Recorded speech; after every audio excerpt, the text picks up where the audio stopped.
ginagamit. Kandili gid makang-a. Kay grabe gid ang baktas dito, guys. And More on also, baktas gid siya. you have card and also you have cash. Another day, another chika! So last time, guys, ang ato ang chika is about the immigration horror story. Now we're gonna give you tips for traveling in Hong Kong. Me, second time na nako nag-adto og Hong Kong, but dugay na kaayo tong last time because minor pa ko ato. Ate Karen is first time, and then si Dad also is first time. So mga first timer ako ang mga kuyo, guys. So we're gonna give you tips, guys, unsa ang mga i-expect nimo dito sa Hong Kong. Si mga chika-chika lang good-tagod, ana lang. So sa mga na-observe dito.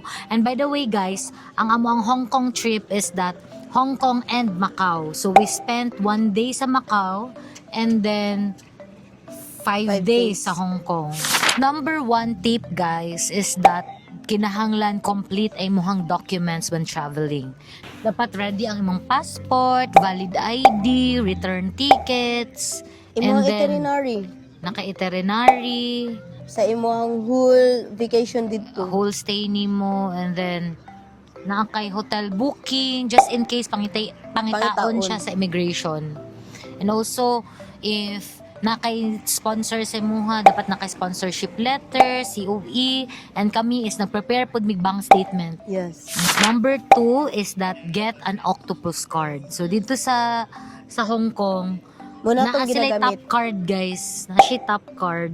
Muna ginagamit nila pag mag-MRT ka. Ay, saan na ba? Kan train nila. Train or either mo palit ka. Yes, magamit nimo siya. Bahalag wala kay cash, basta naa kay octopus na card is gamit na gamit jud, guys. Oh, yes. Bahalag wala jud kay cash, basta naay sulod imong octopus card. Kay Yes. pwede ra siya. So, nimong muna to siya gamiton. magina-loadan. Tapos, daghan lang yun kayo siya sa train station, guys. Na mga, daghan kayo sa train station dito nga, pwede ka makaload. I know, guys, daghan na kayo mga tips nga nakita dira sa YouTube. Pero kani nga vlog is intended ni siya para sa mga Dabawenyo or mga makarelate na mga Mindanawans. Diba? Na sama sa mua na lisod ba ya kay mag-travel no sa mua nga gikan pa diri sa Mindanao. No? So, at least, makakuha sila idea nga dili gid imposible mag-travel from Mindanao or from Davao going to abroad. Mostly sa mga vloggers mga good is from Manila sila, pero wala kayo ko pa ko yung nakita nga vlogger nga gikan Davao.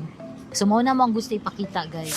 Number 3 tip, expect a lot of walking. Ay, oo. Wear comfortable